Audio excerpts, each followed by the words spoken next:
The curious year of 1968 had repercussions in the most unexpected sectors. Because of the events of May and June, many sporting events couldn't take place at the planned dates. And that was the case for the 24 Hours of Le Mans. Planned for June the 15th and 16th, it finally took place on September the 28th and 29th. A most unusual date for this great event. A delay of 3 months that did nothing to dampen the interest of the constructors and the enthusiasm of the teams. Some Japanese came, a sign that they will have prototypes entered very soon.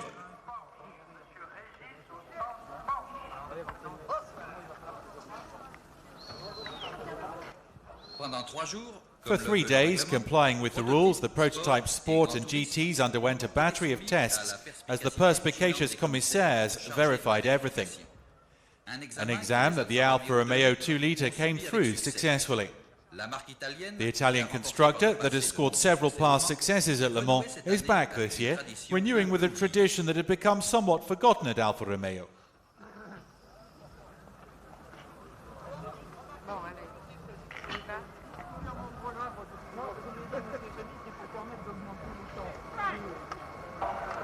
The Alfas are the best Italian hope. Of course, there are 5 Ferraris here, but officially the constructor isn't represented in prototypes. Ford neither, as the International Sporting Commission has reduced the sport prototypes to 3 litres, so no more 5 and 7 litre monsters, but engines whose size and fuel consumption are more reasonable and more in European norms.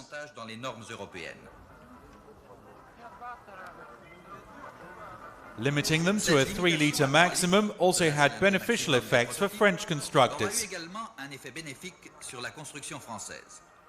The Alpine Renault are here as every year, but this time with 4 prototypes with V8 3-litre engines, fine-tuned by Amédée Gordini.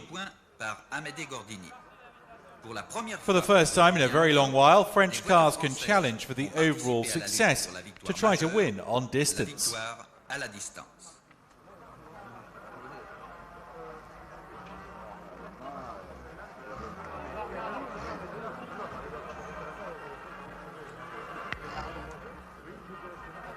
If the Alpine Renault 3 litres have ambitions in the distance category, the other Alpine, the 1000cc, 1200cc and 1300cc, are challenging for the top positions in the energy and performance indexes, as they do every year. The 24 Hours of Le Mans now giving another chance to the constructor from Dieppe to add to an already brilliant list of honours.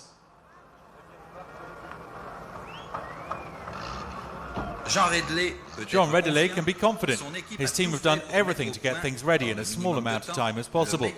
The 320 horsepower under the bonnet are perhaps not enough. The Porsches have 20 more, but Amédée Gordini prefers a little less power and more suppleness, allied with minimal fuel consumption.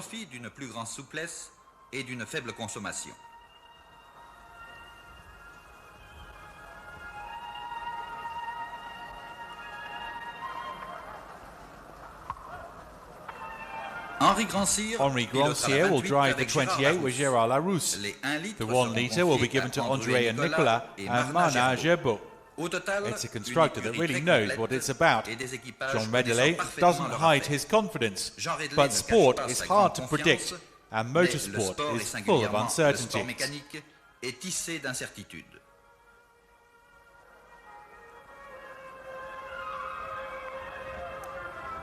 For all the constructors, the main objective is to be effective. All the cars have been meticulously prepared and tried out in wind tunnels, and they're among the most aerodynamic around.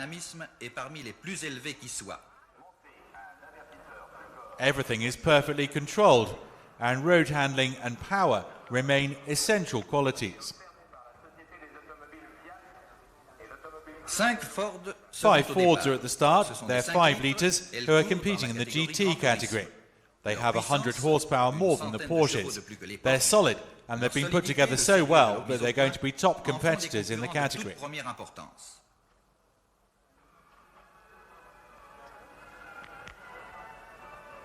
The Ford GT40 number 8 will be driven by the Belgians Willy Meres and Jean Blaton. The number 9 by Rodriguez and Bianchi, and the number 11 by Oliver and Muir. Another objective at the 24 Hours of Le Mans is to finish in first place in the World Championship of Constructors. This is the last race that counts in the standings in the World Sports Car Championship. Porsche and Ford are neck and neck at the top, Porsche on 42 points, Ford on 40. If Ford win, they're world champions. If Ford lose, then Porsche will take the title, even if they don't win the 24 hours. While waiting for the big day, it's possible to relax thanks to the magnificent facilities on the inside of the circuit, organised by the Automobile Club de l'Ouest. Before such an event, it's essential to relax. These aren't drivers and their wives. They're champions entered in a cup, now competed for on the eve of the 24 Hours of Le Mans.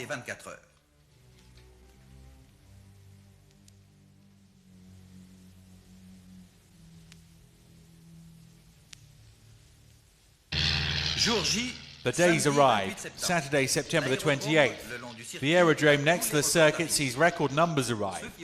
Those who've chosen to come by road have made an inspired choice. The weather is splendid, at least for now.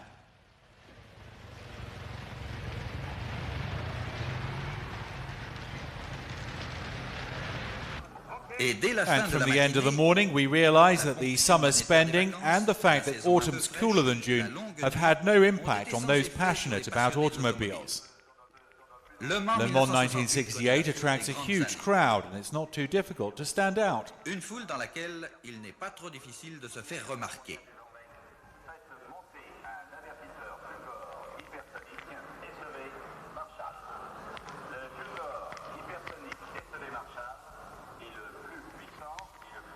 The competitors are silent and discreet. Complying with the rules, the vehicles were in the pits by midday and were filled with fuel between 1 and 2 in the afternoon.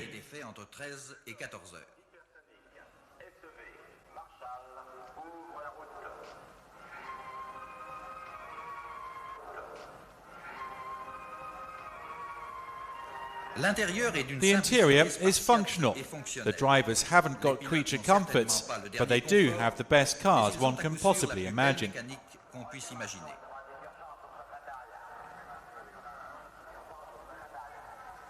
The Porsches, as ever, act as a magnet. They're very long, very wide and very flat. The number 31 did the best time in testing, 3:35.4 for a lap at a bit more than 225 kilometers an hour.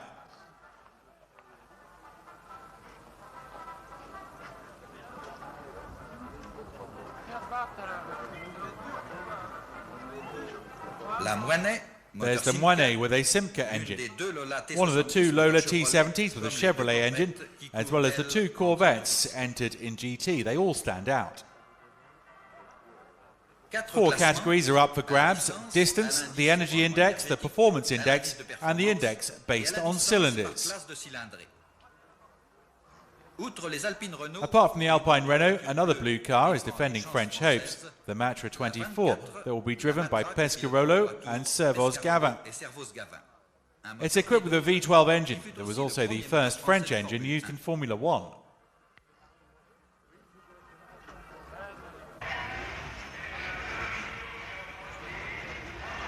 The cars are ready.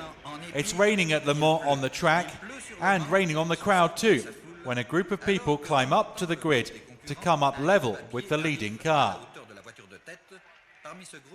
Among the group, Mr. Agnelli, the president of Fiat, who this year will have the honour of lowering the flag in order to launch the 24 Hours of Le Mans.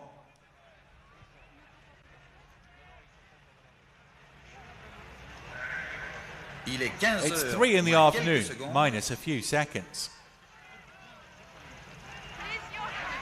The flag has been waved and away we go for the 24 Hours of Le Mans. And the Porsches, the 3 Porsches driven by Seifert, Stommelen and Mitter, lead the way.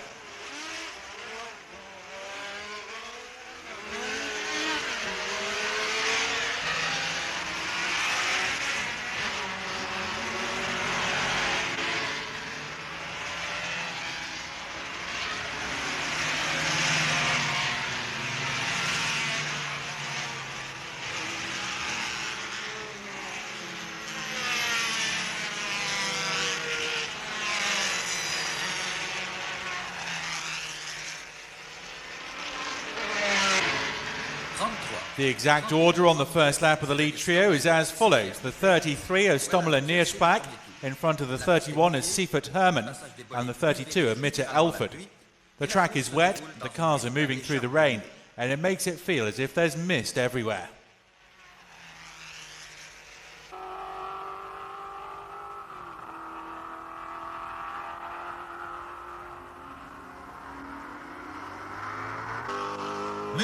And Mulsanne, the three Porsches control the pace.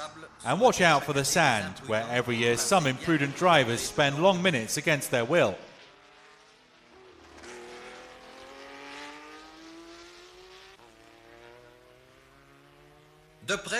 From up close we see the cars well, but from far away, each of the cars, using all their power, leave behind plenty of spray.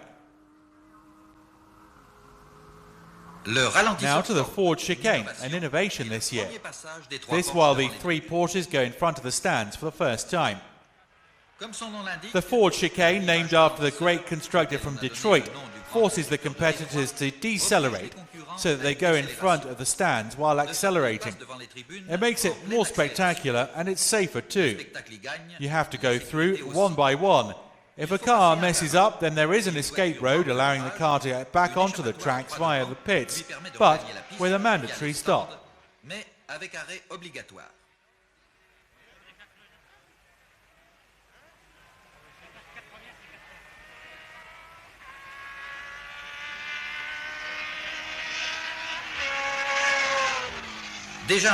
Already a stop for the number 30, a problem with the windscreen wipers.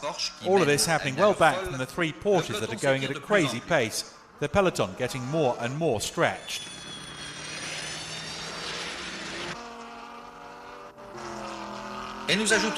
On the Unodier straight, the power of the cars is at last given free rein without any limits.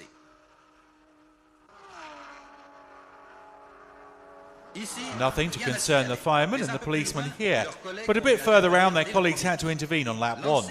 While chasing the Porsches, the Ford GT40 of Mares found itself in a pitiful state. The driver managed to get out and was fortunate.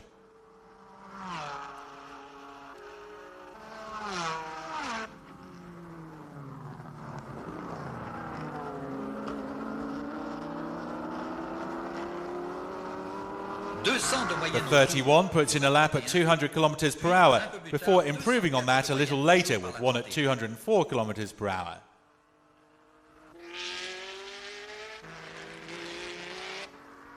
It's said that at Le Mans the bad weather never lasts for long.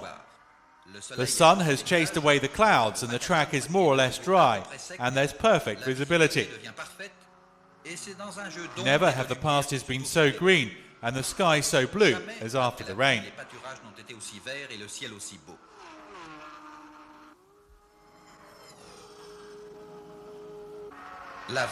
The turbine-powered helmet, the 22, and its unique noise is entered here and is something of a curiosity.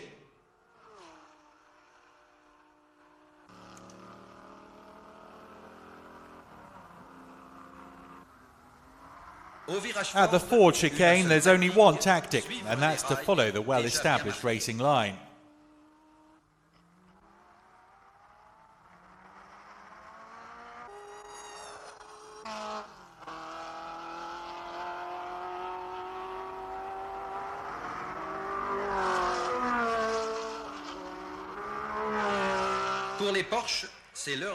For the Porsches, it's time to refuel, and Mitte hands over the wheel to Alfred. Seifert leaves his car to Hermann. As for the 33, well, it spends longer in the pits, 13 minutes to be precise. That's how long it takes to sort out the clutch and to change the fan belt. The drivers don't seem worried, but they're losing time on the constructor's other two cars, now well installed at the head of the field. It's just refueling for the number 12 meanwhile.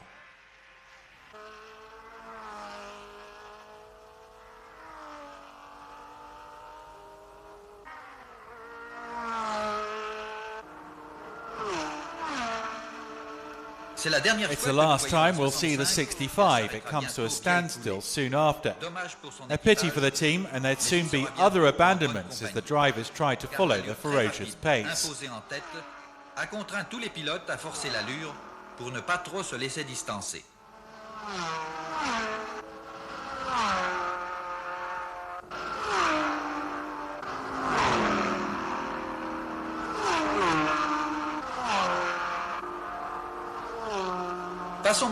Now let's head to the end of Vinatier to Mulsanne, where generally there's excitement. And it's Muir who's the star despite himself. He's in the sand for fully 43 minutes. The medical staff making the most of the entertainment, and that's a good sign. It's spectacular racing and a great battle in this autumnal 24 hours of Le Mans. Here's the Healey 47 of Baker and Hedges it has to abandon.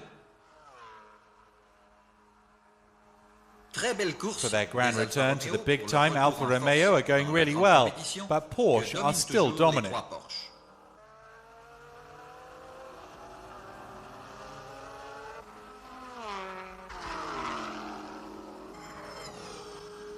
Flags play a big role in automobile racing. Blue, yellow and red, white, green.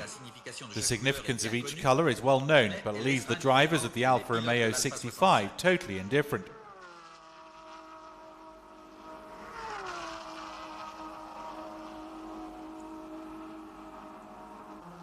The Ford chicane, and it's worth noting that it's added 8 metres to the circuit, now at a length of 13.469 kilometres. The Chevron 25 abandons when the cylinder head gasket goes. Of the 54 cars that started, 4 have now fallen by the wayside.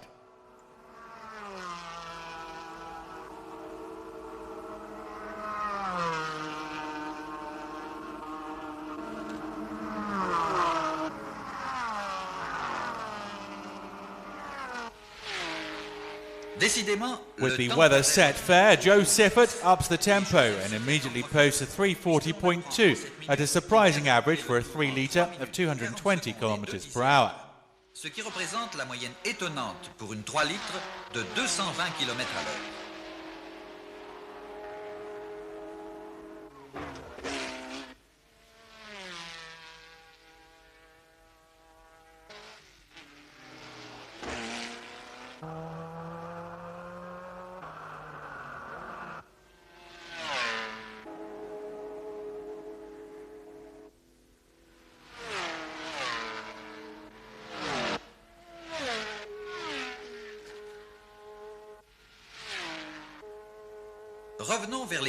Back to the pits, going through the Ford chicane, where the drivers have learnt it's preferable to drop a place or two and trail around rather than run the risk of having to take the escape road and pay the consequences for that. The 21 refuels, and it's the Ferrari of Piper and Attwood still loyal to the great annual competition held here in the Sarthe.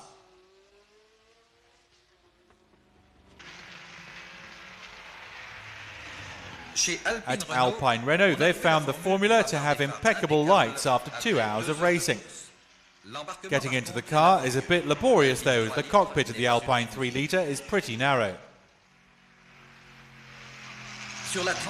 On the 30, the seat used in turn by Cortanze and Vinatier is changed so that they can go through the night in the best conditions.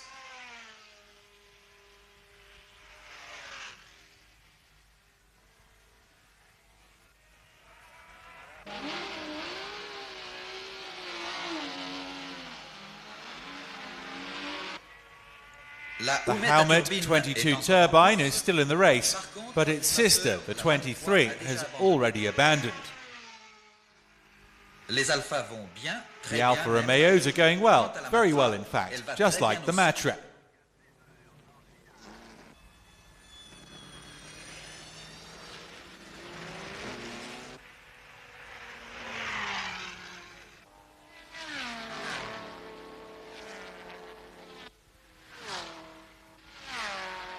This is the worst thing that can happen, breaking down in the middle of nature. There's nothing left to do but to head back to the pits on foot while the rest of the field carry on racing.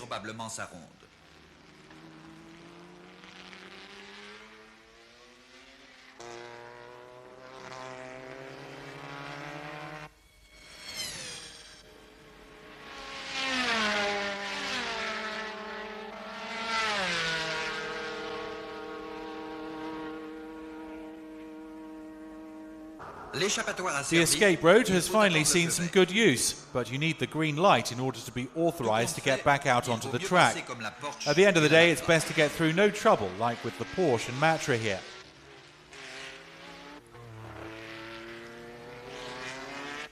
Time is passing, and some drivers have already put the lights on. And that's when we can appreciate the great idea of using luminescent paint like they do at Alpine Renault.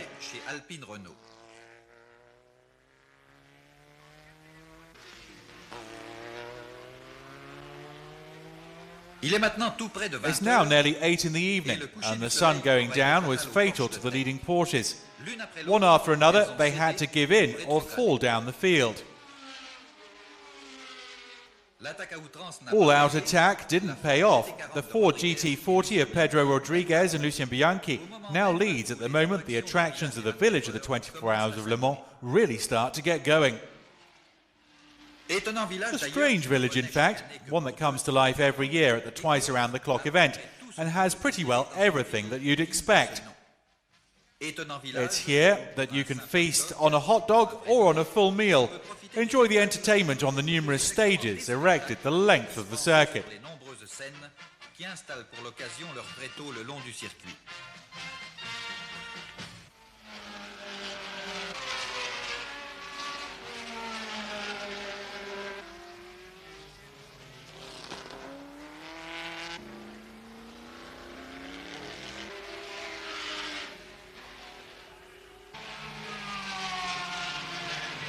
The start was more than 10 hours ago, so it's high time we gave you a standings update. The Ford of Rodriguez Bianchi still leads, but the Matra at Servoz Gavin and Pescarolo has made a spectacular climb to second. The Porsche 66 is third in front of the Alfa Romeo 39. Two other Porsches follow, including the 33 of Stommelen and Neerpasch, the only car left standing in the initial breakaway. After 15 hours of racing, the Ford GT40 of Rodriguez and Bianchi still leads. 7 laps back, it's the Alfa Romeo 39, followed a lap further back by the Matra. Then come 2 Porsches, and the Alpine Renault of Bianchi and Depailler completes the top 6.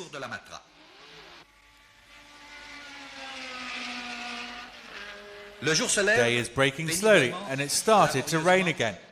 The track is damp, and the pace has dropped to 193 kilometers an hour on average.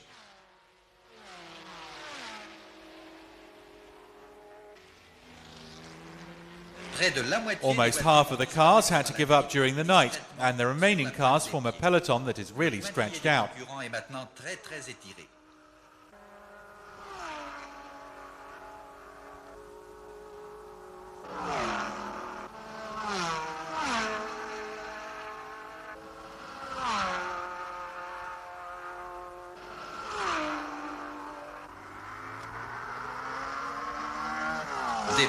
There are still Porsches and Alpine Renaults left in, but no more Chevrolet Corvettes.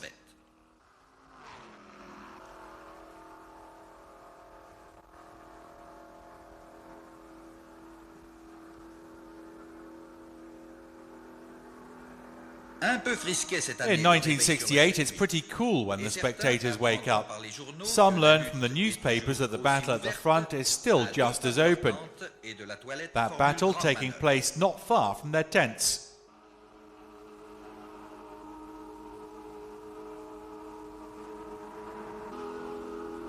From when the spectators wake up, one thing is on their minds: food and drink.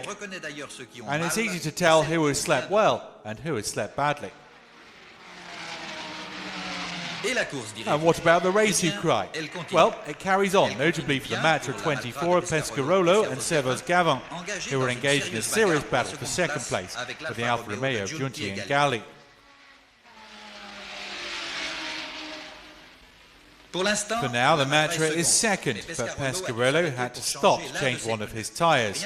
It's annoying for him, but nothing serious. Back into the pits for the Alfa Romeo of Casoni and Biscaldi, still running in the top 10.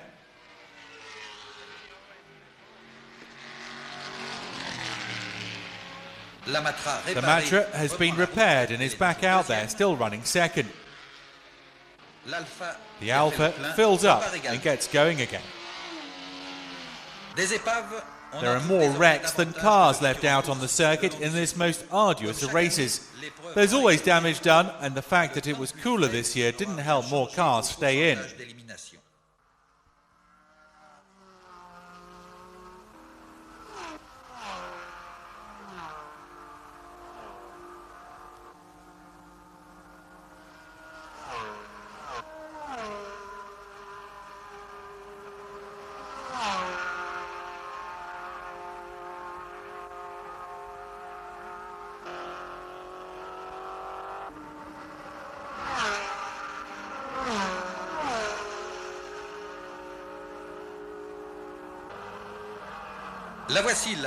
Here's the Alfa of Giunti and Galli chasing the Matra and second place. As for the Alpine of Grancy and La Rousse, it took too many liberties with the circuit.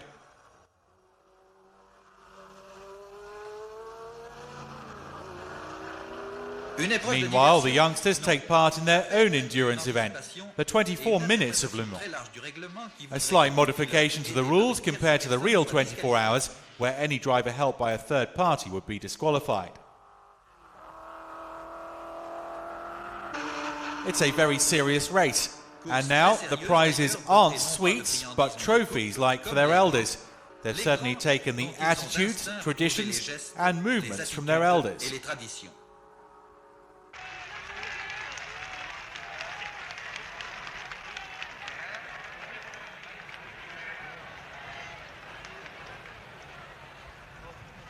It's often said that the 24 hours of Le Mans is the world rendezvous for all those interested in automobiles.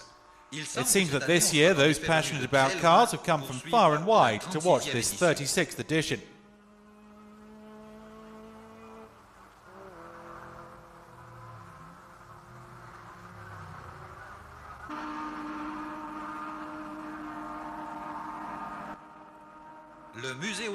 The museum is doing brisk business. More than a visit, it's a real pilgrimage here when you come in order to see what the first car was in the family.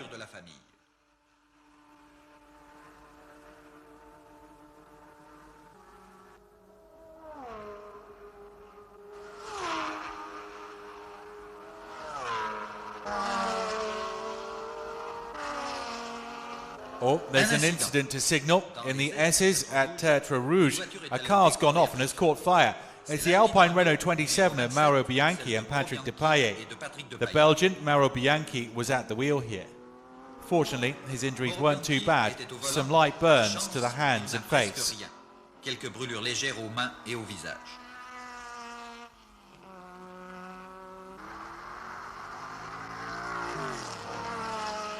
Oui. The driver will consider himself lucky.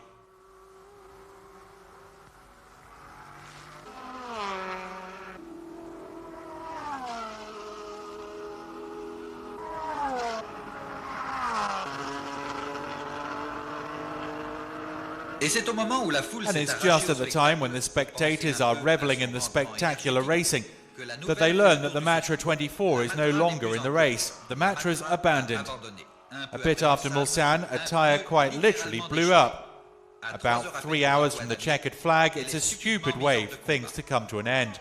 Pescarolo treats the news serenely and knows the game's up.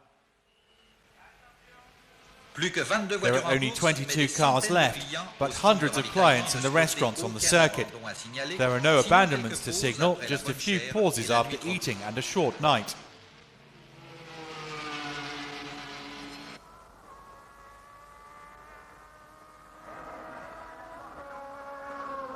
300,000 spectators were in attendance officially, and they were as surprised as the Swiss Spoerry and Steinemann to find out that the Porsche 66 had moved up to second place overall.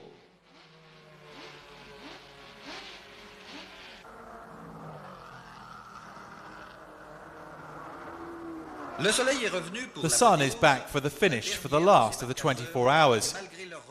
Despite having been postponed 3 months, this has been an excellent edition. 54 cars at the start, 20 still in an hour from the end.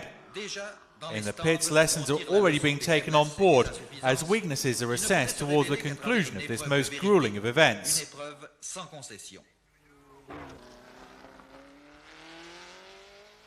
Au Tertre Rouge, At Tertre on ne peut pas Rouge, ne pas les this voir. is the scene.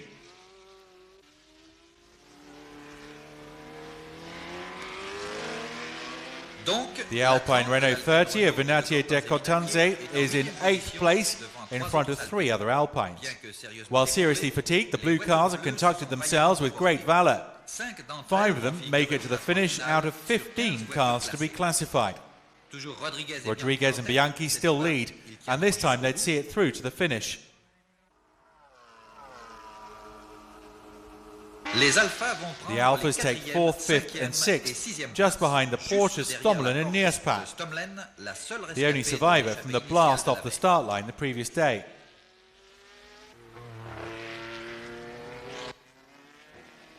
It's over, and at the wheel of the Ford GT40, the Mexican Pedro Rodriguez and the Belgian Lucien Bianchi have won the 36th edition of the 24 Hours of Le Mans.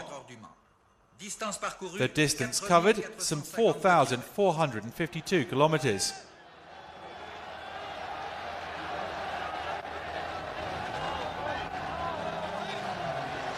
They triumph in front of 2 Porsches, 3 Alfas, a Ferrari and 4 Alpine Renault. Of 19 cars at the finish line, only 15 are classified. The last 4 hadn't covered enough distance.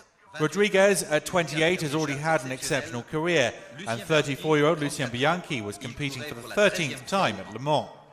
Also claiming honours, the Alpine Renault of Nicolas and Androuet, first on the performance index in front of an Alfa and a Porsche. And at last, honours for the 52, another Alpine, first on the energy index. Flowers, compliments, spray. Another great event is starting for the heroes of the party. It always finishes with a party, whether you're on the top step of the podium or not. After all, most of the entrants don't get honoured. And this is the great party that is the 24 Hours of Le Mans, the great party of the automobile.